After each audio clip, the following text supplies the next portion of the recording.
भाई ये कोरोना जो आ गया, अभी हम लोगों ने पूरे मीटिंग की, हर जगह के डीएम एसपी सब लोगों के साथ मीटिंग हो गई, अब पूरा डिटेल चर्चा हो गई। एक एक बात हम लोगों ने कह दिया सचेत करने के लिए। ये जो होली का समय है, इसको सार्वजनिक रूप पर लोगों को हाथ जोड़ करके प्रार्थना करिए कि मत करिए, क्योंकि मान लीजिए हमारे यहाँ तो कम है, लेकिन अपने यहाँ भी थोड़ा बढ़ने लगा, अपने यहाँ भी बढ़ने लगा। 300 से नीचे थे अफेक्टेड लोग, अब बढ़ करके हो गए हैं 500 से ऊपर, बढ़ने लगा है।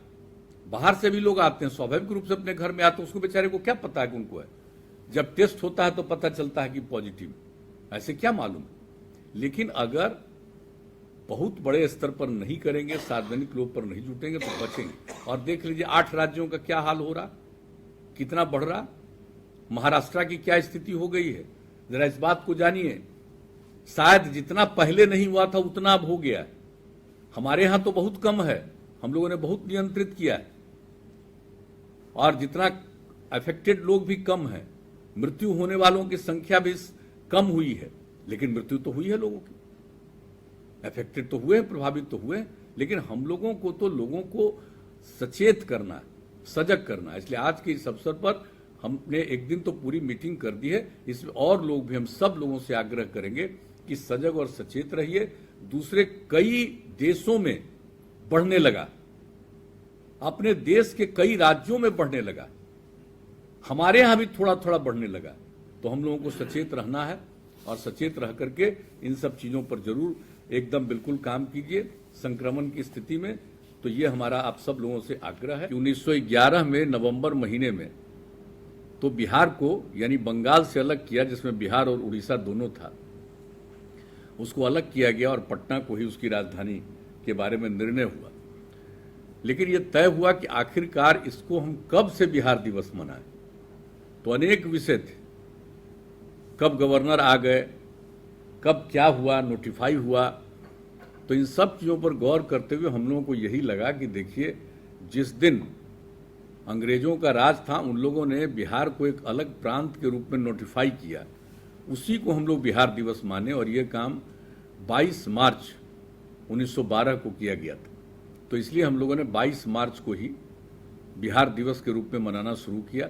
और इस पर चर्चा तो पहले से कई सालों से हो रही थी, लेकिन 2010 से एक कार्यक्रम का, अच्छे खासे कार्यक्रम की शुरुआत की गई, और गांधी मैदान के माध्यम से हम लोगों ने ये सब काम काफ़ी कुछ शुरू किया, बड़े पैमाने पर काम किया गया। और जब 100 साल का समय आया 2012, चूँकि 1912 में ये नोटिफाइड हुआ था 22 मार्च को, तो उस दिन क्या भव्य कार्यक्रम हुआ, कितनी चीज़ों का निर्णय हुआ। आज जो राज्य गीत, और इसके बारे में हमारे उप मुख्यमंत्री जी ठीक कह रहे हैं, ये पहले से ही डिसाइडेड है कि जो हमारा राज्य गीत है, इसको हम खास कार्यक्रमों में रखें।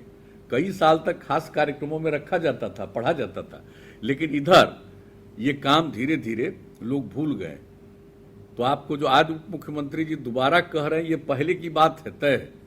तो हम तो ये कहेंगे सब लोगों को, हमारे सब लोग बैठे हुए, मुख्य सचिव बैठे हुए हैं, विकास आयुक्त बैठे हुए हैं, और जो जिम्मेवारी शिक्षा विभाग को दी गई कि बिहार दिवस का आयोजन शिक्षा विभाग के माध्यम से। आखिर शिक्षा विभाग को क्यों तय किया गया? वो इसलिए तय किया गया कि शिक्षा सबसे महत्वपूर्ण है, और पहले बिहार में शिक्षा थी, इन दिनों हम काफ़ी पीछे रहे। तो इसीलिए शिक्षा विभाग को ये जिम्मेवारी दी जाए, और इसको बड़े पैमाने पर नई पीढ़ी के लोगों को ये जानकारी दें।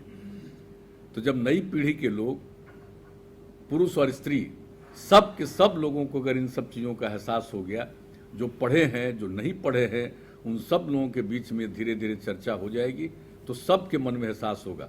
और आप जान रहे हैं, अब तो बिहार दिवस आप जान लीजिए, सिर्फ बिहार में नहीं, बिहार के बाहर दूसरे प्रांतों में, और यहाँ तक कि दूसरे देशों में जहाँ बिहार के लोग रहते हैं, वहाँ बिहार दिवस मनाते हैं। और आज कितनी खुशी की बात है कि आज के बिहार दिवस के अवसर पर आदरणीय राष्ट्रपति जी ने, आदरणीय प्रधानमंत्री जी ने भी बिहार को शुभकामनाएं दी है बिहार दिवस के अवसर पर। तो आप समझ सकते हैं कि बिहार दिवस का कितना महत्व है, सब लोगों ने इनको स्वीकार किया।